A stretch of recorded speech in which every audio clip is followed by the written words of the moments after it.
हमने कल पाकिस्तान का चैप्टर 8 समाप्त किया था। आज हम चैप्टर 9 की तरफ जाएंगे और चैप्टर 8 में हमने पढ़ा कि कैसे बिल डब्ल्यू एक्रोन में गए अपने एक प्रॉक्सी फाइट के लिए, लेकिन वहां पे गए किसी और मकसद से थे, हुआ कुछ और। डॉक्टर बॉब से उनकी मुलाकात और दो अन्य शराबियों के साथ काम करके उनको सुधार की प्रक्रिया में लाए, उसके बारे में हमने पढ़ा पूरा विवरण। अब हम चैप्टर 9 की तरफ जा रहे हैं और अगर हम पास इट ऑन के कंटेंट्स देखें, चैप्टर 9 का शीर्षक है passing it on. Small groups of alcoholics begin recovering.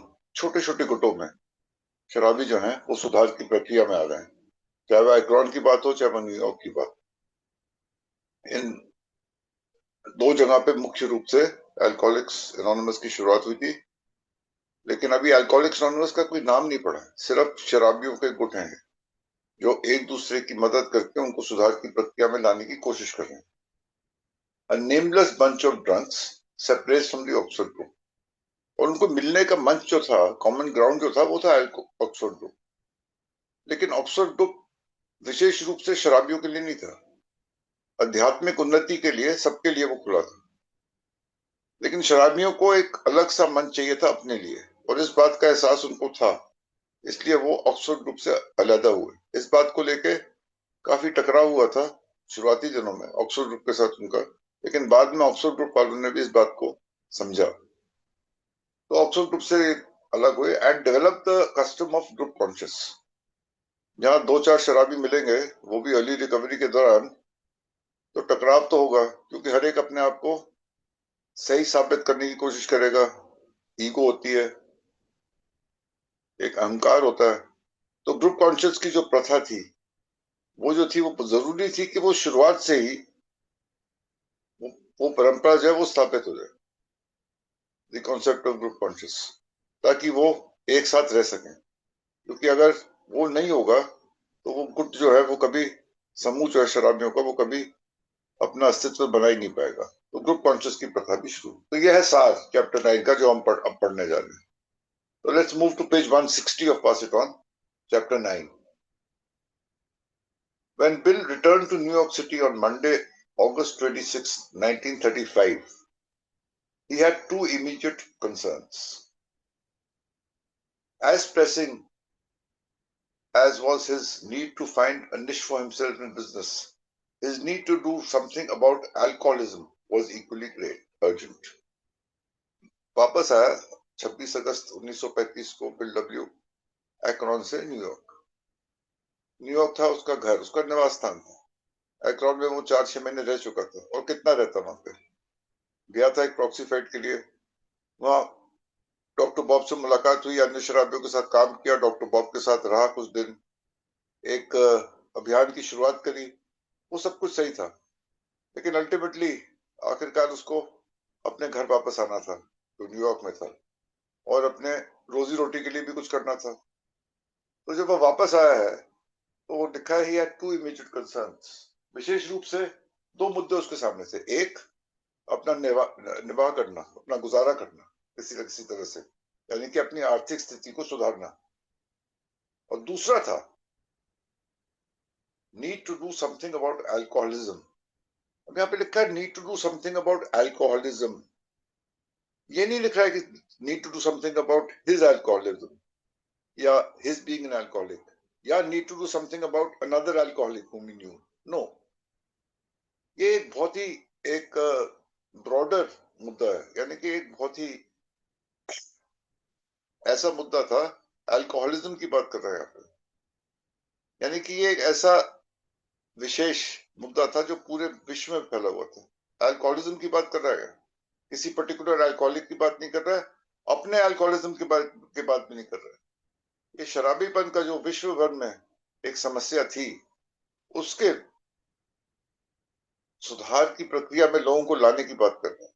Alcoholism as a whole, not a particular alcohol. ये दो मुद्दे उसके सामने थे, और वो कह रहा है इक्वली अर्जेंट, यानी कि दोनों जो थे उस टाइम पे, उनकी स्थिति जो थी ऐसी थी कि उनके तुरंत ही कुछ काम करने की जरूरत पड़ रही थी। Clint F, the former drinking partner who had introduced him to Joe Hirschhorn, met Bill in a brokerage office shortly after his return. तो क्लिंट टैप जो दोस्त था शराबी, इसके बारे में हमने पीछे पढ़ा है, तो जिसने हिर्शॉन से उसकी मुलाकात कराई, जिसके साथ उसने काफी सफलतापूर्वक कुछ दिनों तक काम किया, लेकिन उसके शराबीपन की वजह से बिल को वहां से भी, उस काम से भी हाथ धोने पड़े थे। वो क्लिंट टैप उसको मिला बिल को एक ब्रोकरेज के ऑफिस में, यानी कि वॉल स्ट्रीट के जहां पे वो कार्य करते थे वहां। Bill told him about the proxy fight. अब बिल जब क्लिंट से मिला तो उसको प्रॉक्सी फाइट के बारे में बताने लगा, जिसके लिए वो आइक्रॉन गया था। I was not interested in his financial affairs anymore, said Clint.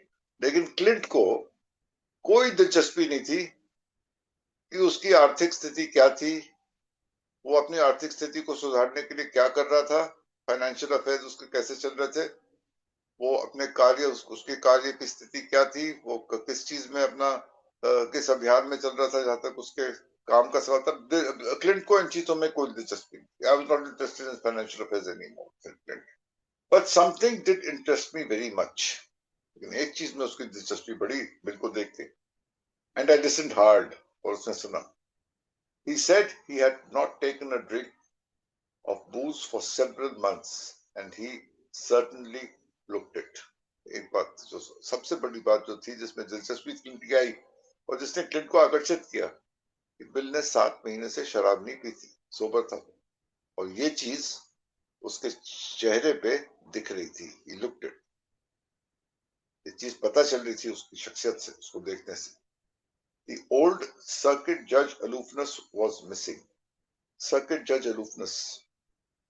एक न्यायाधीश जो होता है, जज जो होता है, क्योंकि वो एक न्यायाधीश होता है, जज होता है, उसका काम है कि वो सब चीजों से अलहदा रहे।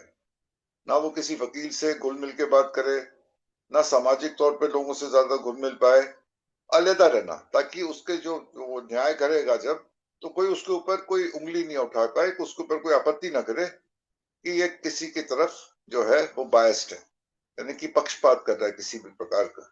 इसलिए वो बहुत कम लोगों से बात करता है, बहुत सोच समझ के बात करता है, और अलहदा रहने की एक उसकी कोशिश होती है। ये होती है सर्किट जज अलूफनेस। और पहले शुरुआती दिनों में बिल में ये थी। क्यों थी? क्योंकि वो कंपनियों का जो एक जो जहाँ निवेश कर रहा था जिन कंपनियों में, उनका जब वो विश्लेषण करता था तो वो किसी बात को जाहिर नहीं होने देता था, अपने तक रखता था जब तक वो रिपोर्ट नहीं बनाता या अपना किसी चीज पे जजमेंट नहीं देता। लेकिन अब वो चीज नहीं थी, वो बिल्कुल खुल के बात कर रहा था, कुछ छुपा नहीं रहा था। In fact his expression was rather benign, यानी कि वो बिल्कुल जो बात कर रहा था, बेनाइन का मतलब होता है जो चीज हानिकारक ना हो। As if a certain kind of personal settlement had arrived, यानी कि अपने आप से उसने एक समझौता कर लिया था, उसके बातचीत से ऐसा जाहिर हो रहा था। He said that he and a doctor friend in Akron think they have found an answer to one of society's most baffling problems, the chronic drunk, the alcoholic. बात कर रहा था डॉक्टर बॉब से, गया था डॉक्टर बॉब, और वो सोच रहा था, आई थिंक, उसको पूरा विश्वास नहीं हुआ अभी, लेकिन वो ये सोच रहा है कि उनको एक सुधार का तरीका मिल गया है chronic drunk alcoholic K recovery के लिए, उसको एक रास्ता मिला है। उसके बारे में वो क्लिंट को बता रहा है। He said they learned to help each other in a manner that does not prohibit but rather removes the desire to drink. कितनी ब्यूटीफुली अल्कोहलिक्स एनोनिमस के प्रोग्राम को यहाँ पे एक उसको एक सार निकाल के यहाँ पे उसको कंक्लूड किया गया है। एक ऐसा प्रोग्राम जो एक शराबी दूसरे शराबी के साथ काम करता है, तो पीने की कोई मनाही नहीं है इस प्रोग्राम में, प्रोहिबिशन नहीं है, प्रोहिबिट नहीं करता है, सख्ती नहीं है, कोई मनाही नहीं है, लेकिन जो पीने की इच्छा है वो धूमिल पड़ जाती है और गायब हो जाती है। Removes the desire to drink, यानी कि पीने की इच्छा को का जो है एक तरीके से वो खत्म हो जाती है। No prohibition, just removal of the desire. Something about a greater power helping, और एक उच्च शक्ति का यहाँ पे जो काम है, जो उसकी मदद कर रहा है इसको अपने अंजाम तक पहुंचाने में, यानी कि शराब को छुड़ाना। Greater power helping. Clint, who had been about to invite Bill for a couple of drinks, found himself hanging. on Bill's every word. Clint की तो ये उम्मीद थी कि बिल मिलेगा और बिल से कहेगा चल भाई कहीं बैठते हैं कहीं पीते हैं, लेकिन बिल को देख के और वो पीने का ख्याल भूल गया, और अब तो वो बिल का हर एक शब्द जो है उसमें उसकी दिलचस्पी बढ़ती रही और उसको और सुनने की उसकी लालसा थी, उसकी इच्छा थी। तो क्लिंट भी एक शराबी था, लेकिन वो अभी शराब पी रहा था। छोड़ने की इच्छा थी, लेकिन वो सुधार की प्रक्रिया में किसी प्रकार से भी आया नहीं था। लेकिन वो सुनना चाहता था कि बिल को क्या कहना है इसके बारे में, बिल के साथ क्या हुआ। जैसे कि एबी जब बिल से मिला था तो एबी के साथ क्या हुआ था, Bill really wanted to know because Bill had seen the way Ebby drinks. Similarly Clint had seen the way Bill drinks. Clint जानना चाहता था और इसके बारे में। It's just one day at a time said Bill. Bill ने पहले बोला उसको अभी क्लिंट को कि एक दिन के हिसाब से चलना भाई, और कुछ नहीं है। एंड नो बूज फाइटिंग, कोई लड़ाई नहीं है। The fight is over. जो जंग है, जो लड़ाई थी शराब के साथ रोज की, वो अब उसका समाप्ति होगी। Clint wanted to have more. Clint को और जानना था, but Bill was becoming impatient. लेकिन बिल जो था वो थोड़ा सा उसमें सब्र नहीं था, उसको जहीं जाना था, उसने किसी को समय दरकार। He had an appointment at an uptown hospital. उसको जाना था टाउन हॉस्पिटल, जहाँ पे उसने किसी शराबी को वक्त दिया हुआ था। उस शराबी से जाके उसको मिलना था, उससे बात करनी थी, तो उसके पास टाइम नहीं था। लेकिन क्लिंट और सुनना चाहता। I was trying to prolong the conversation. Clint बोल रहा है कि मैं इस बात और विस्तार में जानना चाहता था, because lately I was feeling an awful lonely, and here was Bill I had not known before. Clint said. वो एक ऐसे नया बिल जो उसको दिख रहा था, और वो खुद एक अकेलापन सा शराबीपन की वजह से महसूस कर रहा था। क्लिंट काम भी उसका ऐसे ही चल रहा था, तो वो बिल के साथ बैठना चाहता था, उससे और बात करना चाहता था इस बारे में, लेकिन बिल के पास समय नहीं था। So I hung on in a feeble way. I chased after him to the elevator. Elevator यानी कि लिफ्ट तक वो दौड़ते हुए उसके पीछे गया ताकि वो उसके साथ और समय बिता सके of building, and asked him what he did at the hospital. Hospital भैया तू क्या करने जा रहा है बता मेरे, वो जानना चाहता था वो। लेकिन बिल के पास टाइम नहीं था, बिल निकल गया। Bill replied, well Clint, we are on the firing line with the drunks. Firing line मतलब आमना सामना कर रहे हैं हम घोर शराबियों के साथ। I am going to see the worst cases they have and talk to them about myself. तो सबसे बुरे जो हालत में शराबी हैं उनसे जाके मैं मिलूंगा और अपने बारे में उनको बताऊंगा।